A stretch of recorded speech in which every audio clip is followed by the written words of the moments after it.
Hey there. Welcome back to the Radical Godly Stewardship Podcast, where today we're going to stop playing small. We're going to start walking in financial dominion. I am your host, Lexi Johnson, and today we're talking about something bigger than budgets, something bigger than investments, something bigger than producing income. We today are talking about your financial legacy. What will you be remembered for? Psalm 112:6 says, "Surely the righteous will never be shaken. They will be remembered forever." Listen, go grab your notebooks, go grab your favorite writing utensil, whether it's a pen or pencil, or Crayola crayon, or a marker, or a colored pencil, whatever it is. Grab it. Make sure to grab your Bible too and your favorite healthy beverage. And after this intro, we're going to get into it. We're going to be talking about building a legacy that lasts.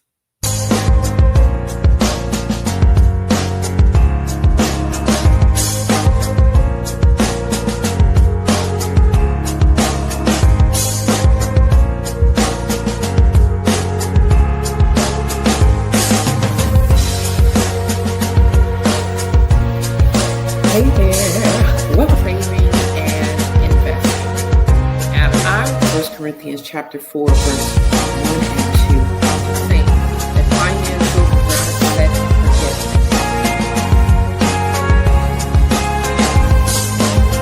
forget.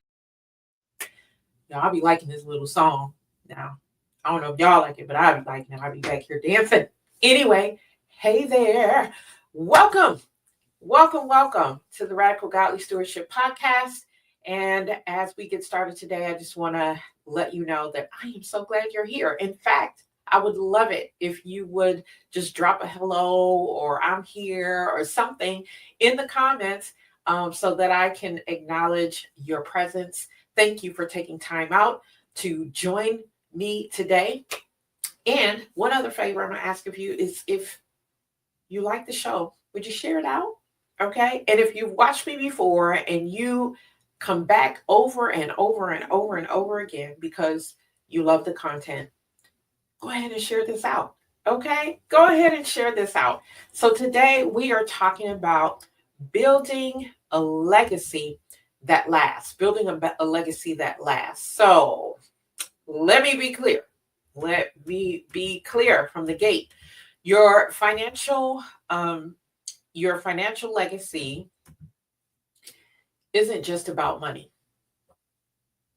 Surprise. Okay, it's not just about money. It's about the impact, it's about the wisdom, and it is about the resources that you leave behind to keep advancing the kingdom long after you're gone. Okay. How many of you have ever watched a documentary or heard stories about wealthy families where an ancestor came and built the wealth, right? But that wealth had been depleted within 1 to 2 generations or 3 generations, right? Now you would look at that family line and you wouldn't even be able to tell if you didn't know that they had come from wealthy, a wealthy history, right? And so that's why it's important that you understand that it's not just about leaving the money behind. We have to be able to ensure that those that we are leaving behind, whether it's money, resources, we have to make sure that we teach them about money and about the resources as well. So if you've been thinking legacy is just for the wealthy, surprise, it's not just for the wealthy. If you have been thinking that legacy is something that you can worry about later, you're wrong, okay?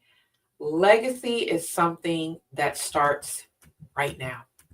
Legacy is something that started yesterday, last month, last year, last 5 years, right?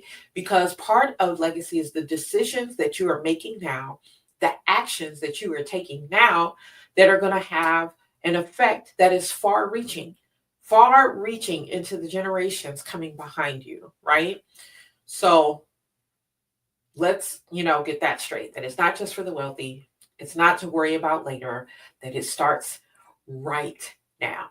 So today, as we start out, I want to talk about 3 pillars of a kingdom financial legacy. 3 pillars of a kingdom financial legacy. So legacy isn't about what you leave behind. That's the end part of it, right? It's the fulfillment of it. Legacy is about how you're living right now. If you want to be remembered forever, you need to be intentional in 3 areas. All right, you got your notebooks? Are you ready? Got your favorite writing utensils? Are you ready? Because I'm going to give you these 3 areas where you need to be very intentional. All right, number 1, you need to be very intentional about passing down knowledge. Okay, Proverbs 4:7 says that wisdom is the principal thing. Okay, what does principle mean? It is like the first thing, the foremost thing, right? Therefore, get wisdom, and with all thy getting, get understanding. Now, in order for you to pass down knowledge, what has to happen? You have to get knowledge, right? And so many people have issues with that, right? They don't want to raise their hand and say, hey, I need some help. I don't understand. And for whatever reasons, there may be some shame, there may be some guilt, there may be, pride. There may be a lot of things that cause people to think that they don't need to get wisdom as it relates to finances. I really don't know why, right? We will seek out wisdom real fast for all kinds of other things, even minute things, right? Like, believe it or not, yesterday, I was like, how do I blur my photo on this stupid phone? And it was yesterday when I learned, you have to take the photo in portrait mode in order to be able to blur it. Seems like a little much for me, but I say that to say we go and we get bits of knowledge, or we get chunks of knowledge all the time in various different areas of our lives. And why we think finance is different, I don't know, right? So first of all, we have to get the wisdom. Then once we get the wisdom, now it is our responsibility to make sure that the next generation gets it. Because what good is leaving money if the next generation doesn't know how to steward it? Okay, so you might be thinking, oh, I've done my part. I'm leaving land. I'm leaving, cash. I'm leaving, whatever other things represent wealth. I'm leaving a house. I'm leaving houses, whatever. It doesn't matter if you have not taught the next generation how to steward it. It will be gone, right? One family that comes to mind, as I was talking about families earlier, who were once wealthy and now not so much, are the Vanderbilts. Built an empire, right? And then within like 3 to 4 generations, that wealth is gone. That wealth is gone. Okay. What is that man's name on the news? He's on CNN. Oh, he's so popular. I can't even think of Anderson Cooper. I think that's who I'm thinking of. Yeah, he's part of the Vanderbilt dynasty, or the Vanderbilt bloodline.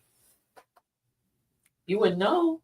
You know what I'm saying? Now, I'm sure he's doing all right for himself, but as a family, they don't have that wealth anymore, right?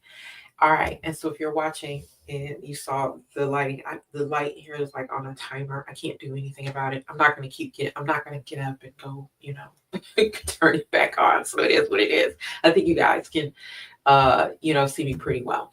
Okay. So you have to be intentional in passing down the knowledge. Teach your children, your mentees, teach your community how to build and manage wealth God's way, right? And maybe it's not you yourself that is doing the teaching in terms of your community or mentees, but you connect them with people who can teach them. You bring in people like myself to speak, right? That is you doing your part to make sure that there is a legacy that is being left. Okay. Now, your children, you need to be teaching your children. Okay. Which means you need to be um, making sure that you understand uh, about money as well. Okay. Now, certainly you can refer your children to me as they get to a certain age. Um, but it is our responsibility as parents, okay, to do the heavy lifting, to do the teaching. Okay. That's a whole nother, that's a whole nother subject. Not even just money. Okay. That's a whole nother subject. Anyway, let's get back to these three areas. Number 2, share your financial testimony. Share your financial testimony. Revelation 12:11 says that they overcame by the blood of the Lamb and the word of their testimony. So, your financial journey, the failures, the victories, the indifferent stuff, all of it, your financial testimony can help someone else break generational cycles. I know that we have largely been taught you don't talk about finances, right? And so there's a lot of, shame around it, um, secrecy, whatever. We've been taught and we've been conditioned that this is just something that we don't talk about. But can I tell you that wealthy families, this is something that they talk about, and they don't just talk about it once in a while. They are having daily conversations. They are having daily conversations. And this is why their children, by the time their children are in their early 20s, the children have either started businesses or they have, monies to go out and explore the world. They have monies to they don't have to get bogged down into that rat race that most people get bogged down into. They can take time and figure out what their purpose is and then throw their resources at that at a young age. And they've been taught not just to spend what it is they have, but they have been taught how to produce the income, how to multiply the income, right? And how to dominate in it. And so that's what we need to be able to encourage others to do that by sharing our testimony. Okay. We can't keep silent.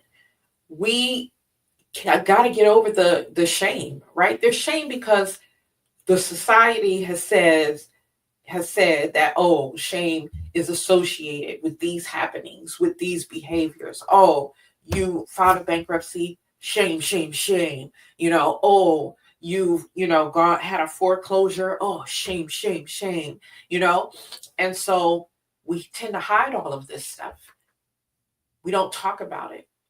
And we've got to talk about the good, the bad, and the indifferent if we want the next generations to steward this resource we call money well. Okay?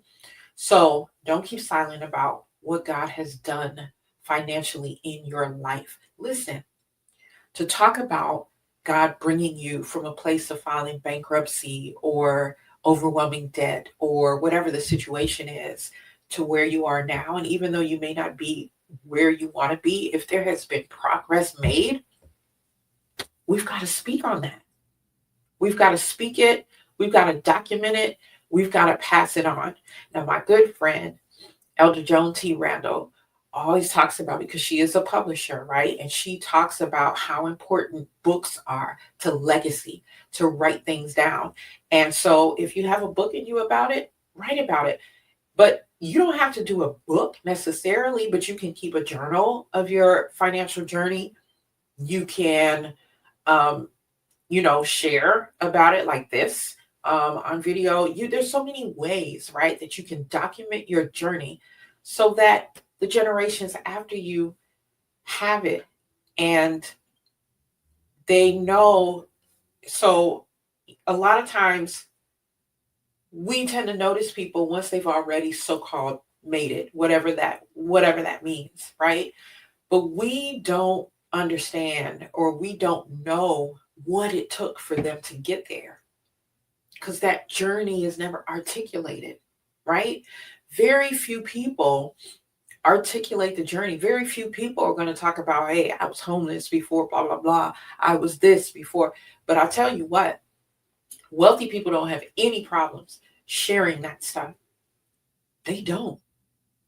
They don't have any problem sharing it. So we cannot, as kingdom citizens, we cannot keep silent. We cannot keep silent. We overcome by the blood of the Lamb and the word of our testimony. All right. Area number three is leaving a tangible resource. Okay. So we're used to hearing about that, right? Leave a good inheritance. We automatically think about the tangible things. It's the first two things that we don't really think about. So leaving a tangible resource may not be anything new to you, but I just want to reiterate it. Proverbs 13:22 says that a good person leaves an inheritance for their children's children. So this isn't just money either. It's businesses, it's real estate, it's investments, it's intellectual property. Like these podcasts are intellectual property that my grandson and my whatever other grandchildren may be coming, and my great grandchildren, that they can see when I'm no longer here, right? So it's not just money, it's your business that you're running, it's the real estate, it's the investments, it's the intellectual property, it's the philanthropy, right? It's the philanthropy, because giving is a huge part of stewarding finances. So it's all of that. What will your grandchildren inherit because of the financial decisions that you are making today? Take a moment to think about that, right? What are they going to inherit? What are your grandchildren going to inherit because of the financial decisions that you're making today? Are they going to inherit death, I like to call it, because, bills and all of that kind of stuff, and a lack mindset, a poverty mindset, fear mindset, making decisions in your finances based out of fear? What are they going to inherit? Are they going to inherit that stuff? Or are you going to allow them to inherit what it means to be a good steward over the resources that God has given you, right? I'm telling you, that question will make you think about this make you think about it in a whole different way. And if you actually have grandchildren, let me tell you, my grandson, I have one grandson, he just turned 3 last month. When he was born, it does something different. Like being a parent and becoming a parent is amazing. That God would even think to allow you to steward a life. And for me, 4 of them, okay? 4 lives. So weighty responsibility. When that grandchild comes along, that's a different ball game. Like that is, you should see like, yeah, bloodline, legacy. It's just it's a different thing. It just does something different to you, right? Or it should. So think about that. Okay. What are your grandchildren going to inherit because of the decisions that you are making today? Whether you have grandchildren right now or not. Okay. Whether you have them right now or not. Need to be thinking about that. All right. So before we move into segment 2, I want to bring a message to you from one of our sponsors. Give me a second here. I think I'm on the wrong.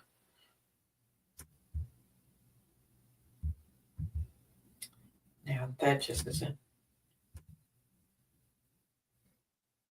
Oh, here we go. All right. Excuse me, y'all. It's back and better than ever. The second annual Re-Up Experience Brunch and More Reloaded is coming to Indianapolis. Join us Saturday, March 29th, 2025 at the Gallery Event Center. Doors open at 10 a.m. and the magic starts at 10:30 a.m.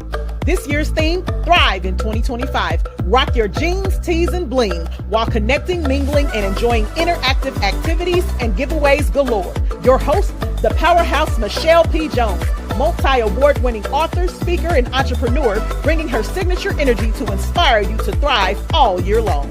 The Pass the Mic Power Circle, featuring leaders like Billy Bird Sr., Sharon Mason, and more. Dynamic panel discussions led by top influencers, coaches, and changemakers, all moderated by Renata Dalton. No tickets are sold at the door, and sales in March 25th. So don't wait. Head to www.reupexperience.com/events-media now to grab your spot. Proudly sponsored by Ego Entertainment Network, the Gallery Event Center, and Exquisite PR Firm. This is your chance to connect, recharge, and thrive in 2025. See you there. Music, upbeat background by Andrew Twardowski on Pixabay.com.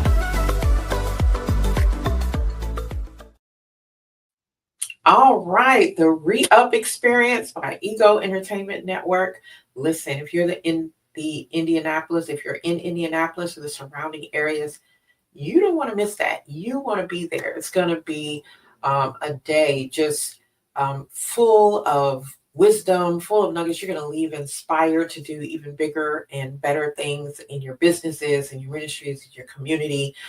So it's going to be amazing. Okay, make sure that you grab your tickets, which I'll have the link in the description or the show notes, or where all that stuff is kept. All right. Okay, so now let's move on. I want to talk about practical steps to securing your financial legacy. You know that I always want to make sure that I'm giving you all things that you can do practically, things that you can do even right away.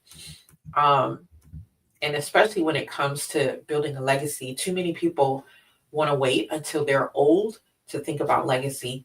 And legacy, you should start thinking about that as soon as you learn how to spell the word. Right? So because people wait until they're old, that's why most people never leave one, because by the time they start thinking about it, it's just too late. Right? So action step number 1, document your financial wisdom, right? Write down key money lessons and principles that you have learned. Write them down. Record a video or audio messages for your family about faith, about finances, and stewardship, right? The videos don't have to go up on, platforms like these, Facebook, YouTube, LinkedIn, all of that. They don't have to go up on these types of platforms. They can be videos that you have made specifically for your family, right? And it's another way to kind of document things that you have learned, things that you want them to know, encouraging them to get wisdom, right? Because we don't know everything, right? I wish we were people who could know 100% of everything, or even 100% of the things that we specialize in, but it's not the case. Such is not the case. So yeah, do these things, right? Write the lessons down, share them, keep a journal. And sometimes I'm just thinking about this, we keep a journal and we're like, oh, I'm going to wait till I'm gone or whatever. And then, bestow these journals to them. And maybe there are some that you do like that, but I also believe that maybe they should have access to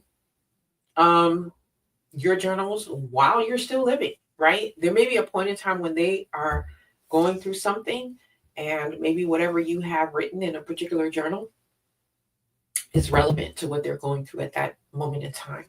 All right. So that's step 1. Document your financial wisdom. All right. Number 2, teach the next generation. If you have children, start training them now on money management and stewardship. Okay. If you feel like you're not there yet or whatever, if you're new to this podcast, like you could go back and just watch all of these podcasts, right? And as you watch them, you take notes and just take the notes and go share them with your children. Okay. And you don't even have to just watch me. There are a plethora of resources out there. And I'm sure there are children's books as it relates to money and things like that. So yeah, we don't have any excuse, right? Let's start training them now. Let's, when we're in the store, let them be part of the transaction. When you are sitting down, going over your finances, your allocations, and your budgeting within your allocations, and you're setting your financial goals and all of that stuff, let them be part of that process. Let them be part of that process. We have to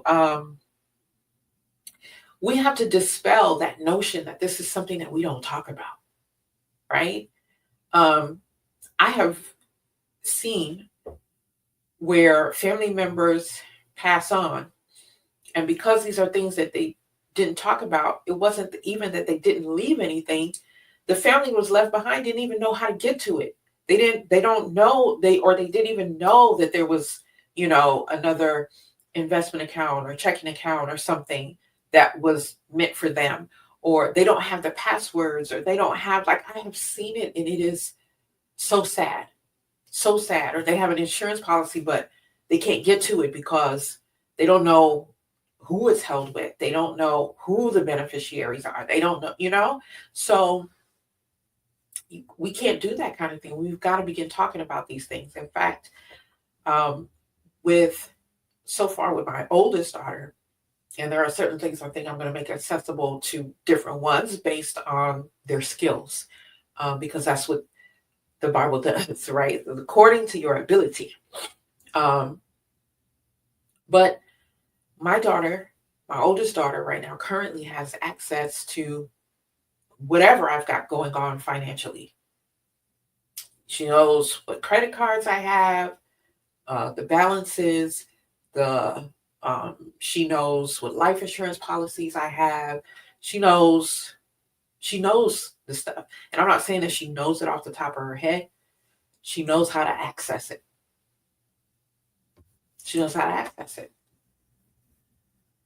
Right? And then, so it's just, my job to make sure that I keep that updated. But she knows how to access it. So if something should happen to me, she got all the information. Passwords to my phone. She has everything. Everything. So again, right? Number one, document your financial wisdom. Number two, teach the next generation. Now, if you don't have children, okay, you are not off the hook. You are not off the hook. You might have nieces, nephews, or you can mentor someone that is in need of financial wisdom. Okay, so you ain't off the hook. All right, in the kingdom, it's a village. Okay, it's a village. All right, now step number 3. Make sure that your assets are structured for wealth transfer. You're going to set up wills, set up trusts, estate plans to ensure that your wealth is passed down correctly. So don't let your wealth be lost to probate or bad financial decisions that your family now have to deal with after you're gone, right? Another thing that I've seen, because I'm in this financial coaching space, are people where property or other assets have been left to them, but because there was no will, because there was no trust, because those documents weren't in place, now they're going through a probate process. If they're lucky, they can get through it within a year. But I have seen some probate processes take a couple of years or more to resolve, right? So we want to be responsible and make sure that we can, leave a legacy, not heartache and hardship and all of that. We don't want to be irresponsible and leave that kind of stuff behind for people that we say that we love. Like these people are our everything, whomever you're leaving it to. Okay, because some people might say, well, I'm not leaving anything to my family. Okay, whatever. Whoever you're leaving it to, okay? Whoever you're leaving, and it don't even have to be a bunch of money. You're like, I'm leaving these stack of books to somebody, okay? You still should do it in a way that is responsible and people know what's going on. They're not left to just kind of figure it out after you pass on. Who wants to do that? Nobody has time for that. Okay. Now, if you again are like, well, I don't even, I don't really know where I'm at in my finances myself. Like, I need to learn some things myself. I want to leave this legacy, but to be quite honest, I just haven't really gotten the wisdom myself to even get myself in a place to leave a legacy of wisdom, a legacy, a tangible, legacy, to do all of the things that you're saying, Lexi. And so if that's you, don't worry. There are a lot of ways in which you can get some assistance. And one of those ways is by making sure that you are on my waiting list for my book that is coming out very soon. It is called Stop Begging God for Money, a Kingdom Guide to Stewarding Finances God's Way. Okay? This is one of the ways in which you can get some wisdom. And it's really a how-to, right? So it's going to be very practical. I'm not using language that's way up in the sky that you cannot understand. If you follow me for any amount of time, you know that I love practical application. And so the book is full of that so that you can take and you can go chapter by chapter and read, implement, right? So there's no excuse. So the book is coming soon. Make sure that you get on the waiting list. The link is bit.ly/radical is coming. Radical is coming, all lowercase. It's in the description or in the show notes, okay? So there are no excuses, right? And in the meantime, while you're waiting for the book to come out, what you can do is you can also go down in the show notes and you can grab my free guide, Stop Begging God for Money, 7 Steps to Radical Godly Stewardship. Grab the free guide, right? I'm waiting for the book. It's coming out very soon, okay? We're talking mid-April or before. It's coming out very soon. But in the meantime, you don't even have to just wait on that. I have a free guide that is available to you. If you're ready to stop struggling and start stewarding with purpose, then download your copy, okay? You can download it at bit.ly/Stop Begging Guide. Again, you'll see those in the show notes. And that's all that we have for today, right? That is all that we have for today. I want to thank you for joining us for this episode number 25, I believe, of Radical Godly Stewardship. If this blessed you, share it with another kingdom woman who needs to hear it, okay? Your financial legacy isn't about how much you made.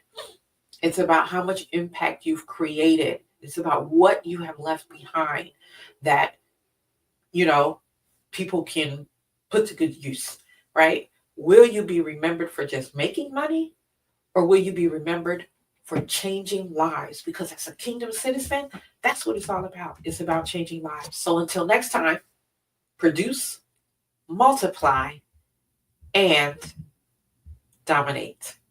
God bless.